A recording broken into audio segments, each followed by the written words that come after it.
Boom, and here we go. I'm all ready to go. Now, before I start putting in notes, I like to do some of the larger template shaping of the piece. In this case, the big one is the time signature changes. The first measure is in 3/4, but the second measure is in 4/4. So I want to drop over here on the left. I have my time signatures. I'm just going to drop that 4/4 into the second measure. And now I am ready to go. Now, obviously, you can see there's only 2 lines of measures in my example here. The original has many lines, and it's about 4 measures per line. That's okay. I'm not worried about that. It'll sort of adjust itself as you start placing notes. So, first thing I'm going to do, I'm just going to start with the first measure, which begins with an 8th note rest or an 8th rest. So I'm going to hit my note input mode, the N in the top left.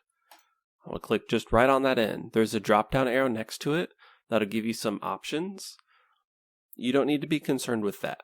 You can just click on the N by itself to go in and out of note input mode. So I want that pressed, and I need an 1/8 note's worth of rhythm of value, but I need it to be a rest. So I select my note value, and then I select the rest version of it, and I'll just drop that down in the measure. Because the measure is currently only occupied by a whole rest, you don't have the option to place this on any particular beat. So you just drop it in the measure, and now the measure has been separated into smaller sections. I'm going to zoom in just to make this a little easier to see and to click my notes in. At the top, you have this percentage. That's how much we're zoomed in or out. So let's go to 150. There we go. And now when this N is pressed, anywhere we click, it's going to put in a note or a rest. As you can see, there's this 8th rest following my mouse. So I'm going to click out of that note input mode. And now I can click and drag the score.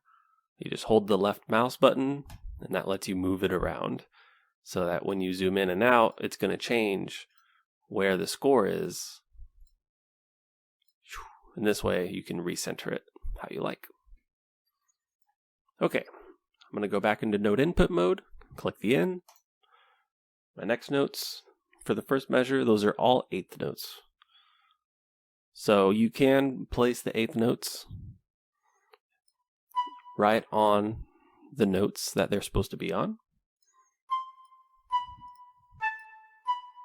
And that is perfectly fine if you're able to be accurate with your mouse.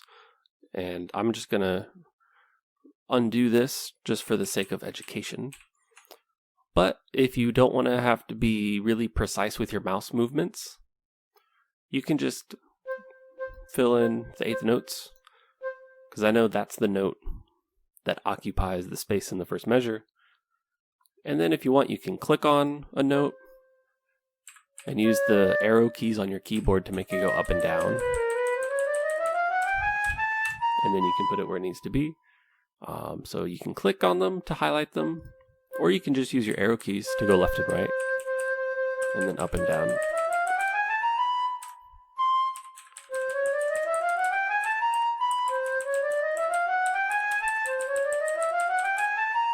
So either one, you can just place all the notes in the measure and then bump them up and down to get them in the right spot, or you can use your mouse to try to click them onto the right spot. So now I go to the first measure of 4/4, or the second measure of the whole piece, and I'm placing quarter notes. So I go to note input mode, make sure that N is pressed in, and then I have to move this to the quarter note value. And if you're not sure, you can hover the mouse over a note, and you see a little pop-up under the mouse that tells you this is a quarter note. If I go to the next one, 8th note, 16th note, 32nd note, and so on. So quarter note, and I'm zoomed in enough that I can just place this right where I need it to be.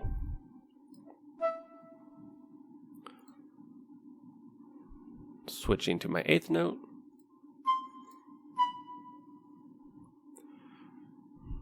Now, if you don't zoom in, if you keep it zoomed out, then you might find it harder to click on the exact line or space that you're trying to go for.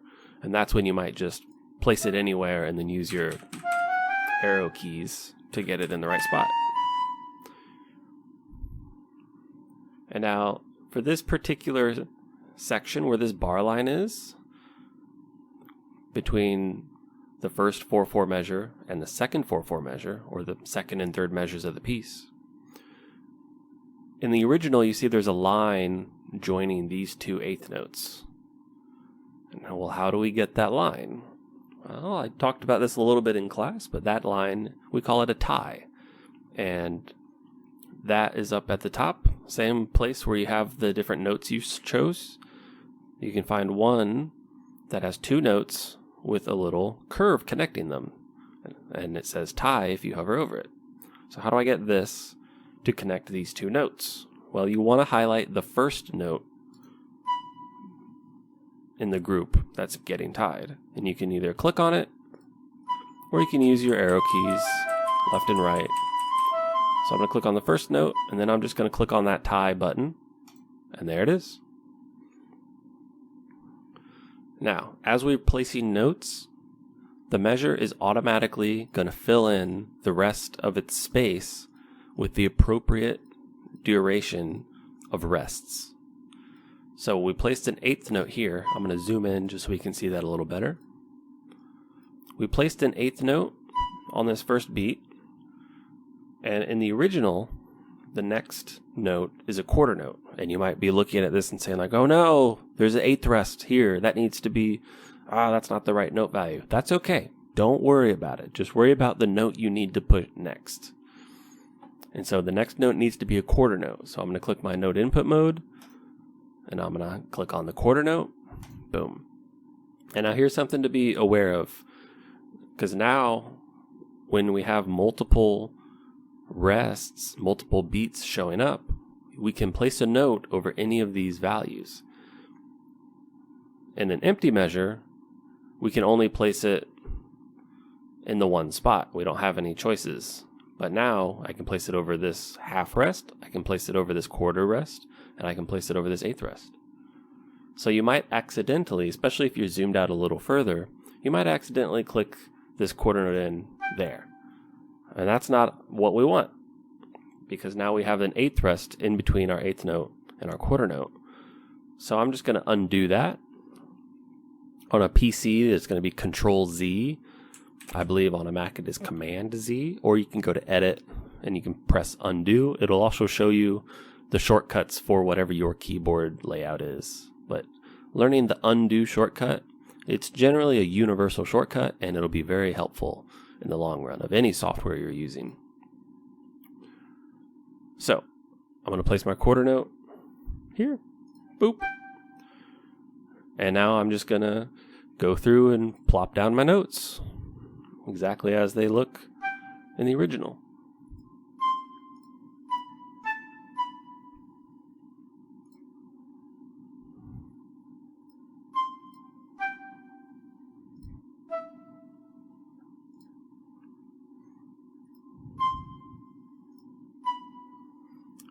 Now I'm on my second tied note,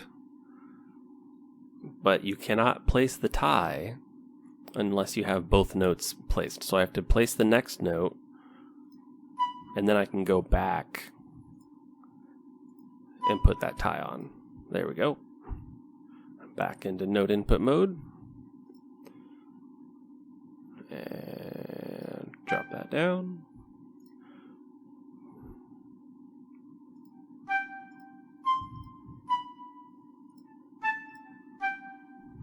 And now we have a bit of a discrepancy in the layout, right? We have 3 lines.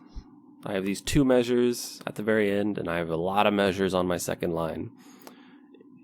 And at this point, this measure is it's the end of the first line in the original music.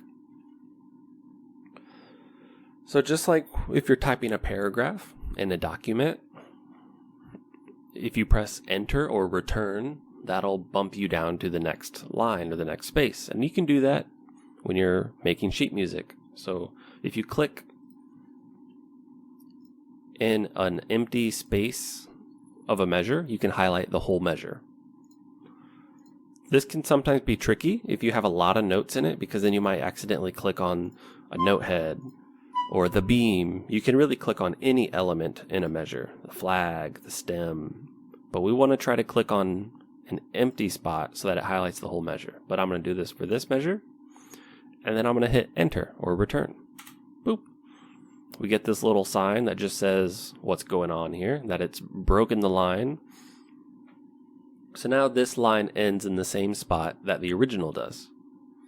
And if you go back and look at the original, now that we're in using 4/4 for our time signature, there is 4 measures for every line. So I'm just going to count 4 measures, and then I'm going to press enter. 1, 2, 3, 4, enter. 1, 2, 3, 4, enter. And I'm just going to keep doing that. And now my page is starting to look more and more like the original.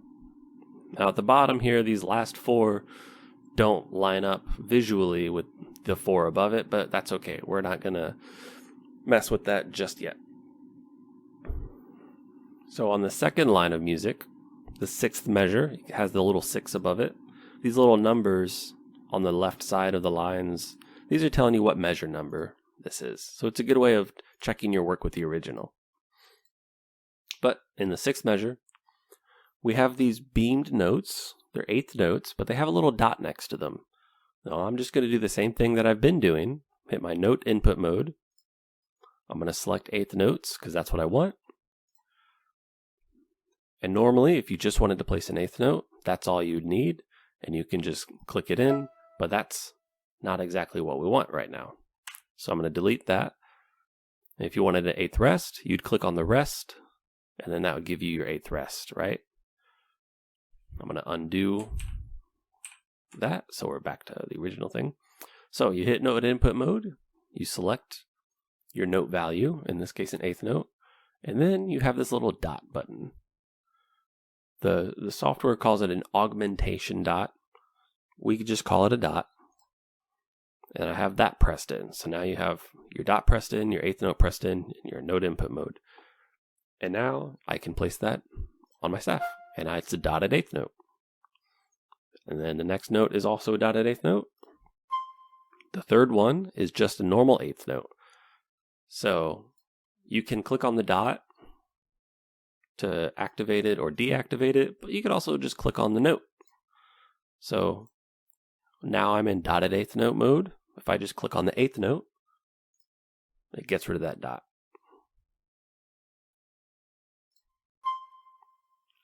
My next note is a dotted quarter note, so I'm going to highlight the quarter note, and then I'm going to click on that dot, and then I'm going to place it. Then an 8th note. And I'm just going to go through and fill in the rest of the notes in this line.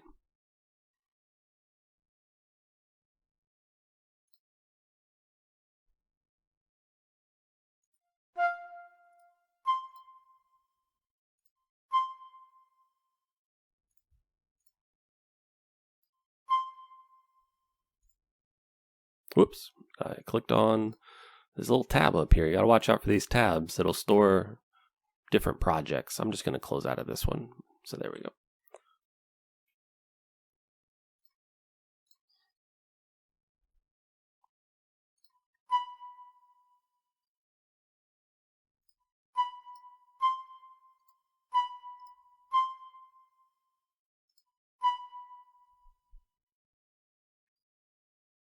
I'm just going to finish out this measure.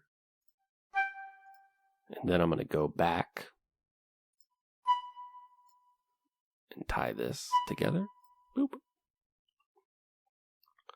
Sometimes if I have a tied note, I'll do it later. Sometimes I might go through an entire piece of music and then make tying the notes together the last thing I do, or any of those little details.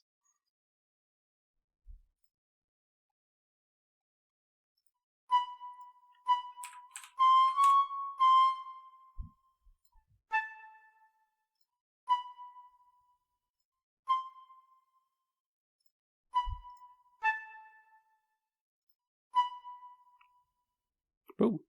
Now we have our first 2 lines of music. Oh, except for this tie. Let's get that in there. And if you compare it with the original, it lines up, right? We have a measure of 3/4 at the beginning, and we have 4 measures of 4/4. The next line down has 4 measures. All the same notes, it all lines up. And just to double check your work, you can play it and see if it sounds like music.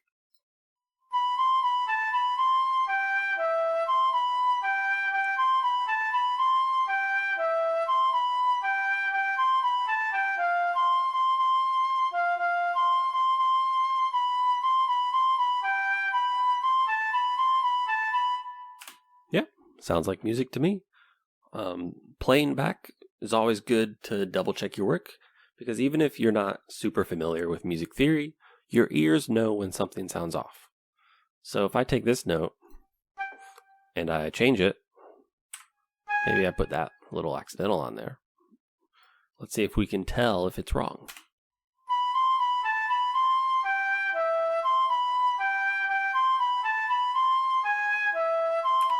Yeah, hopefully that stood out to your ears. Okay. Now there's a couple more things that I want to talk about, and then I'm just going to go through this and do it silently, and you can do it along with me if you want. The first is with interfacing and putting notes down. You have to be very careful sometimes with what we choose to click on. Almost a lot of times you'll have a note highlighted somewhere on your page. Even if you're doing other stuff, you're clicking around, you're opening these little tables, there might still be something highlighted up here. Now, if we're not in note input mode, right, if we have that in pressed in, now we're going to be placing notes, right? We can click anywhere and a note will get down. I'm just going to undo that. If we're not in note input mode, you have to be very careful about clicking these note values up here, because when you are outside of note input mode, if you click on a note value, it'll change the highlighted note to whatever you click on. So for example, this note is an 1/8 note. If I click on this half note, it just changed it into a half note.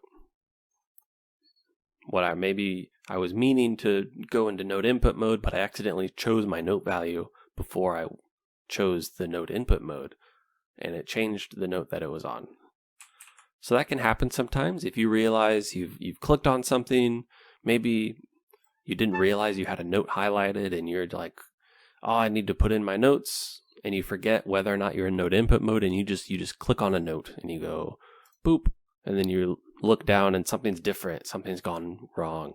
Like, oh no, that's okay. You can undo it real easily, right? It's just something to be aware of. If you click on a note value, the highlighted note is going to change to whatever you clicked on up here. Now, for this next 4, starting at measure 10, a little trick that can be helpful is copy and paste, because music is all about pattern recognition and repetition. So I can see that starting at measure 10, those 4 measures are the same as the first 4 measures of 4/4. So I'm going to click on this measure to highlight the whole thing, and then I'm going to hold Shift, and I'm going to press right and gradually highlight the first 4 measures.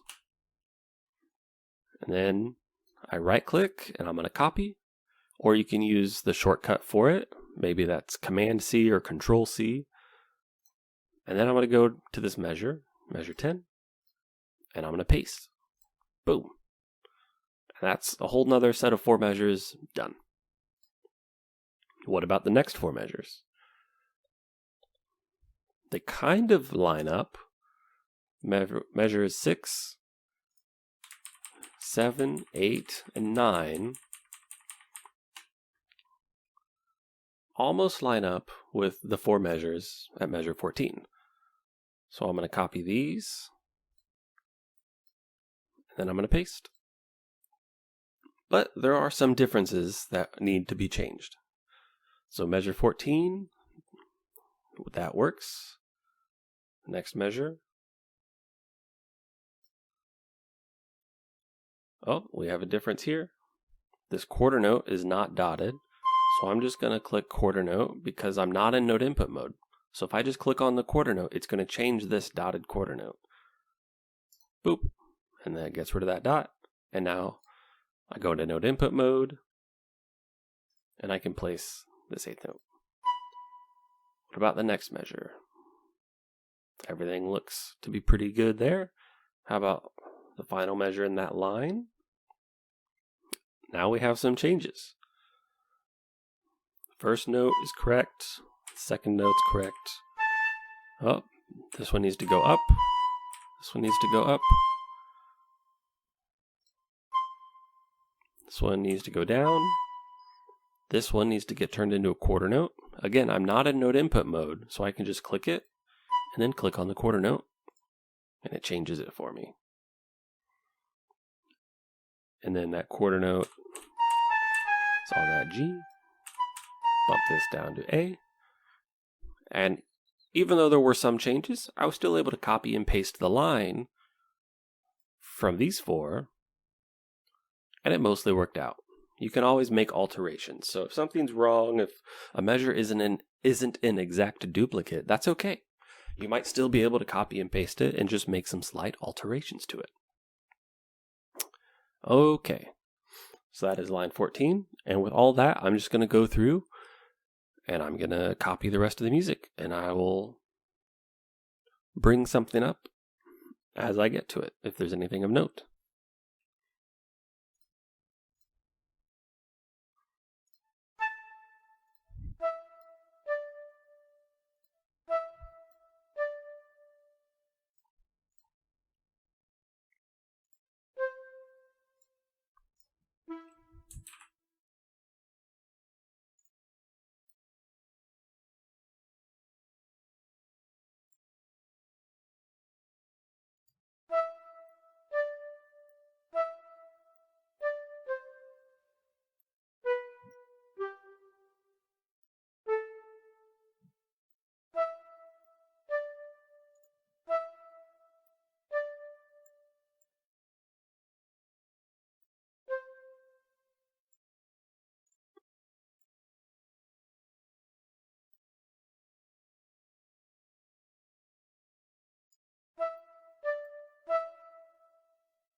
Now we have three notes that get tied together here. We have a half note tied to this half note, and that works the same as the eighth notes we did before. But then that half note gets tied to the following eighth note. And even though this is already tied to one note, that's okay. We can still do another tie. So I'll click on that half note in the middle, and I'll click on the tie button, and there we go.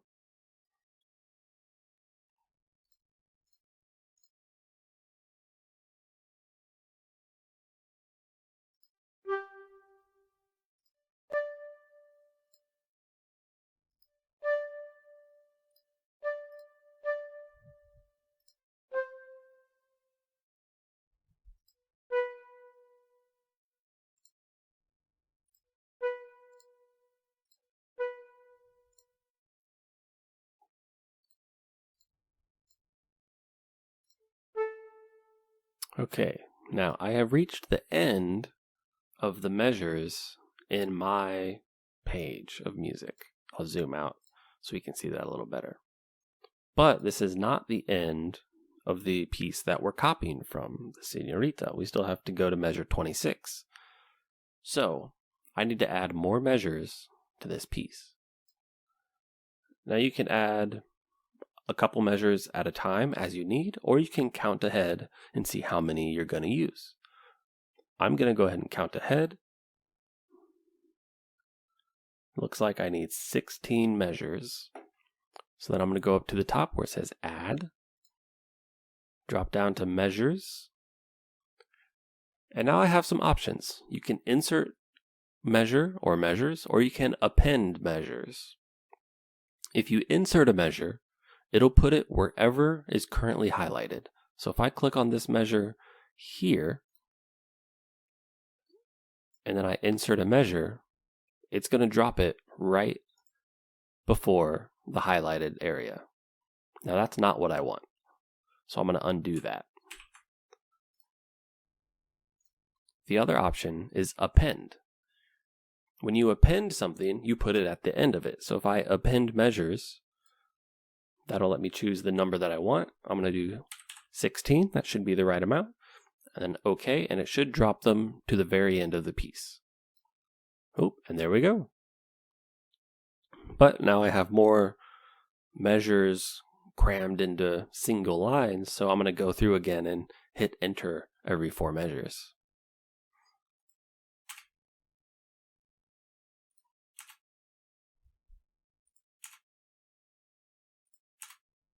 And there we go. Again, the last line is still really condensed compared to the others, but we'll get to that when we get to it.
Oh, I'm seeing another area of copy and paste.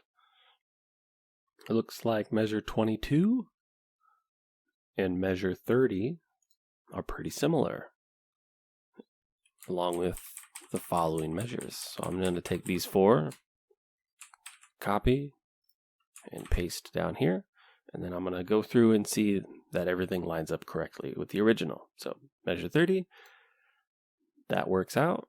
Next measure, that all looks correct. Next measure, that is all correct. Last measure, this is where there's some difference. Okay, so this looks like a dotted quarter note, so I'm going to highlight it, click on the dot, and that adds a dot to that note. Then we have 8th note. I'm just going to bump this up. Then we have this half note. Now there's a couple ways you can change this. You can go into note input mode, click half note or 8th note, and you can click your 8th note onto this half note and it'll change it. Boop. And then but it still fills in the remaining value, so we also get some 8th notes. And then I can click it again over that quarter note and it changes them all to that. Or if I go back, if I'm not in note input mode, right, I can just highlight that half note, click 8th note, boom, and now it's an 8th note.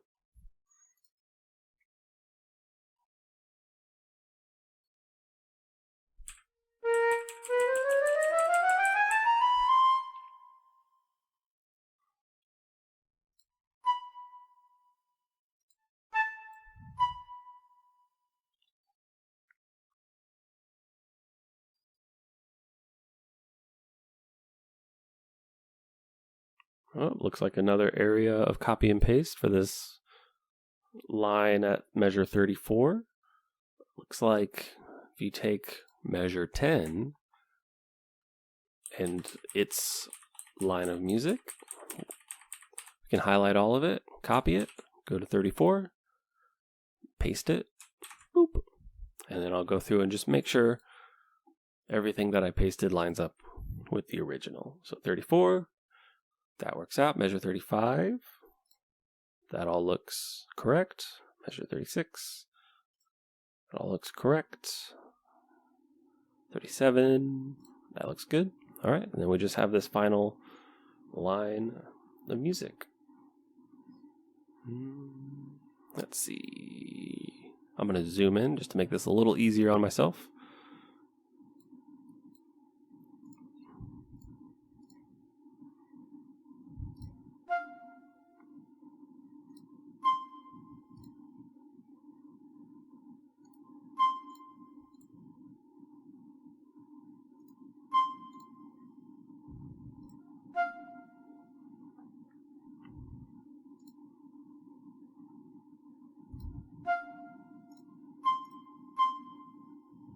Whoops, I accidentally placed a dotted eighth note where I do not want it, so I'm just gonna have it highlighted and click off that dot.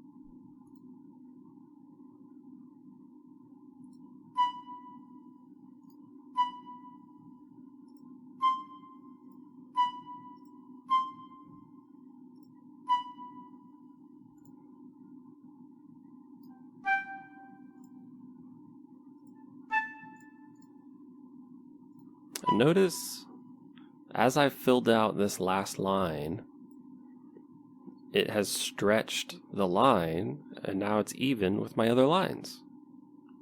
Pretty convenient. It's great when computers help you out like that. All right, now I have my music. Looks pretty dang close to the original. Different composer name, but looks good to me. If I play it, it should sound like music.